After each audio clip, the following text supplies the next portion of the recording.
Hai teman-teman, saya Lulu Nike. Di video kali ini aku akan unboxing ya kompor gas dari mereknya Santri. Kira-kira sebagus apa ya kompor gasnya? Yuk sini aku spill semuanya, hanya ada di Cerita Bunda.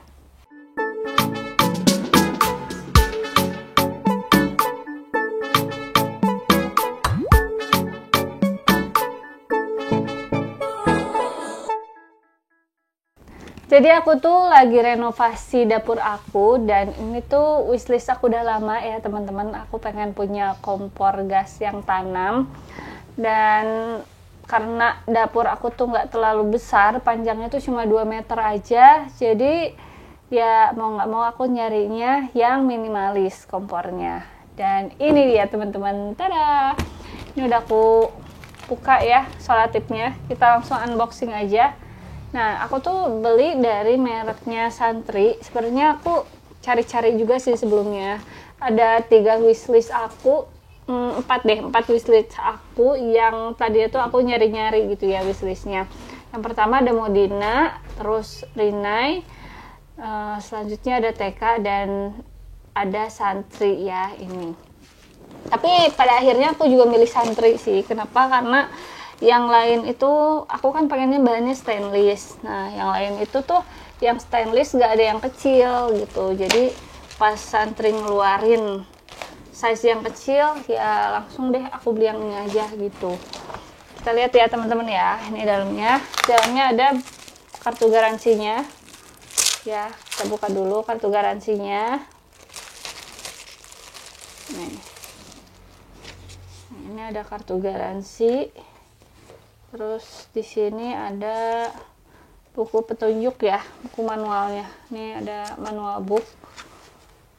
Terus aku tuh beli yang Santri Gas Hob GH2 series ya. Nih, jadi ada 2 dia, ada yang warna hitam dan ada yang stainless. Yang hitam nih dia tempered glass ya, teman-teman. Terus di dalamnya ada apa lagi kah?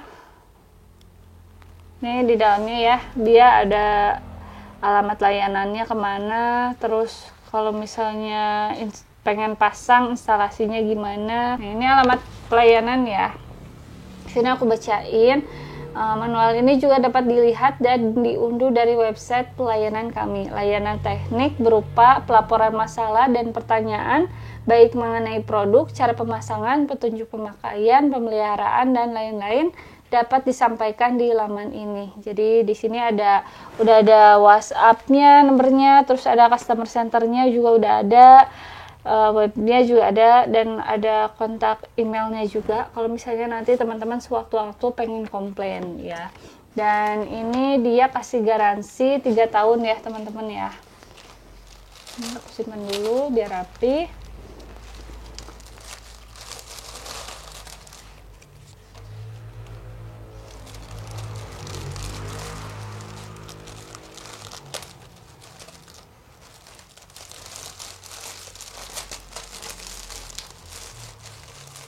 Oke, kita simpan dulu ya.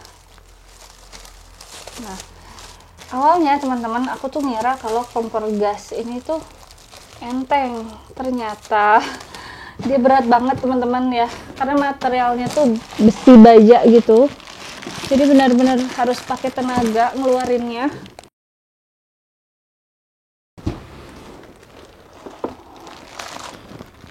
Nah, ini dia penampakannya teman-teman ya. Ini langsung kita buka aja. Nah, dia masih segel semua ya. Nah, pada awalnya teman-teman aku tuh bingung ya, si kompor ini kok ada kabelnya. Apakah dia kompor induksi? Padahal kan pas aku beli ini kompornya bukan kompor induksi ya, tapi kompor gas. Nah, ternyata dia tuh ada timernya teman-teman. Jadi di sini ada timer otomatis. Kalau misalnya kita mau masak mie nih, terus ya udah masak mie-nya cuma 2 menit aja atau 3 menit aja gitu ya. Di sini ada timernya. Jadi teman-teman bisa setting. Kalau misalnya teman-teman setting nih, misalkan di setting 3 menit. Nah, nanti setelah 3 menit otomatis kompornya itu bakalan mati sendiri, teman-teman ya. Nih. Kayak gini. Terus ini di dalamnya ya teman-teman nih, dalamnya tuh dia ada kabelnya. Kita lihat bagian belakangnya. Nah, tada, tuh bagian belakangnya kayak gini ya teman-teman. Jadi ini diberdiriin pun bisa ya tuh. Ini dia udah ada kaki-kakinya. Ini atas bawah stainless. Ya, ini selangnya. Nih, di sini ada bagian buat gasnya ya di sini. Tuh. Tekanan gas 2900 PA. Asupan panasnya besarnya 2,5 kW. Terbuat kecilnya 1,5. Terus di sini ada perhatiannya nih. Cautionnya, kompor gas tekanan rendah. Tidak boleh menggunakan regulator bertekanan tinggi. Dilarang merubah posisi nipo kecuali oleh teknisi atau orang berpengalaman. Jadi nggak boleh dirubah-rubah ya, benar. Ini dalamnya teman-teman ya, dan ini dalamnya juga udah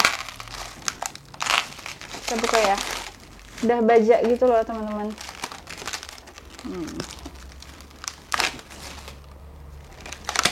Tuh cantik banget ya.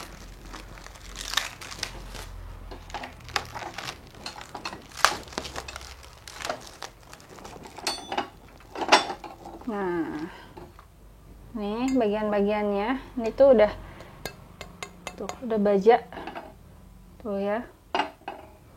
Nih, jadi ini bersihnya juga tuh lebih gampang ya kalau mau bersihin ya. Dan di sini ada karetnya.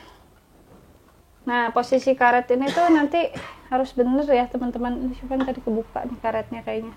Karena kalau misalnya di sini karetnya hilang, aku pernah lihat di Instagram atau di YouTube yang lain, ini tuh nanti pas masak bakalan getar gitu, gitu.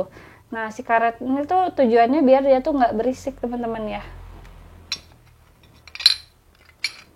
Nah, jadi spare partnya kayak gini. Ini belum aku coba jujur aja karena baru di unboxing aja ya. Nanti mungkin kalau udah ini aku cobain. Nah, tuh jadi ini lebih gampang ya teman-teman bersihinnya. Terus dia dari segi putarannya ya teman-teman nih, putarannya ini ya sini. Ini putarannya. Jadi putarannya aman ya teman-teman. Buat muternya dia ditekan ke bawah baru diputar gini ya. Ini juga sama. Dan ini buat putaran timernya. Nah, untuk harganya sendiri nggak jauh beda ya teman-teman. Di sini tuh harganya tuh kurang lebih di 3 jutaan ya. Kalau di store resminya sih 3.100.000, tapi di marketplace lain juga ada yang lebih murah ngejualnya dari harga itu ya, beda-beda tipis lah. Nanti kalau misalnya teman-teman mau beli bisa langsung aja cek link pembeliannya di deskripsi video ini. Nah, ini dia tadi dusnya ya. Ini dusnya sih pas datang kelihatannya kecil. Pas aku angkat ternyata berat banget. Nah, di sini juga ada ya teman-teman. Ini tuh beratnya tuh berat kotornya 12 kilo ya, berat bersihnya 10 kilo. Dan dia untuk panjangnya sendiri ya, panjangnya ini 52 cm teman-teman ya. Jadi kalau misalnya teman-teman butuh space yang memang sempit gitu ya, buat rumah-rumah minimalis atau apartemen kan biasanya space-nya tuh sempit gitu ya. Teman-teman bisa jadi salah satu option nih ya untuk santri ini. Jadi pemasangannya itu nanti bisa dipasang secara horizontal maupun vertikal. Kalau misalnya teman-teman mau masang vertikal kayak gini, ini kan space dapurnya jadi lebih luas kan gitu ya, space meja betonnya atau top table-nya. Nah, kalau misalnya teman-teman biasanya kan kalau misalnya vertikal tuh dia ribetnya di sini ya. Kalau misalnya mau masak, takutnya kepentok sama dinding ya, sama si backplace. Tapi tenang aja sih, kalau menurut aku kalau misalnya teman-teman takut kepentok, teman-teman bisa konsultasiin dulu nih sama tukangnya yang mau bikin dapurnya gitu ya, yang mau bikin mejanya. Nah, kalau aku sendiri sih prefer pengennya secara horizontal kayak gini karena biar lebih leluasa aja. Terus kalau misalnya aku ngonten juga lebih enak sih ya kalau misalnya horizontal tuh masaknya. Yang satu masak di sini juga bisa gitu. Cuma kekurangannya menurut aku kalau dari sekarang ya, ini kan kompornya yang satu untuk masak yang besar gitu kan, kalau yang ini untuk yang kecil. Jadi kalau misalnya kita pengen masak yang besar banget gitu ya, yang pengen masaknya tuh banyak gitu, kompor ini tuh pasti terhalang yang kecil tuh karena kan dia benar-benar dempet. Jadi kemungkinan nggak bisa masak dua-duanya nih di dua kompor, kecuali teman-teman masaknya yang satu tempatnya itu sedang, yang satu kecil, itu bisa ya teman-teman. Jadi nggak bisa dibuat yang besar banget tuh, nggak bisa. Oke teman-teman, itu tadi ya review dari aku ya mengenai kompor santri ini ya. Mudah-mudahan bermanfaat nih buat teman-teman yang lagi bingung mau cari kompor gas apa ya. Buat teman-teman yang mau tanya-tanya bisa langsung aja tulis di kolom komentar. Jangan lupa juga di like, subscribe, dan juga aktifin loncengnya. Sampai jumpa, semoga bermanfaat.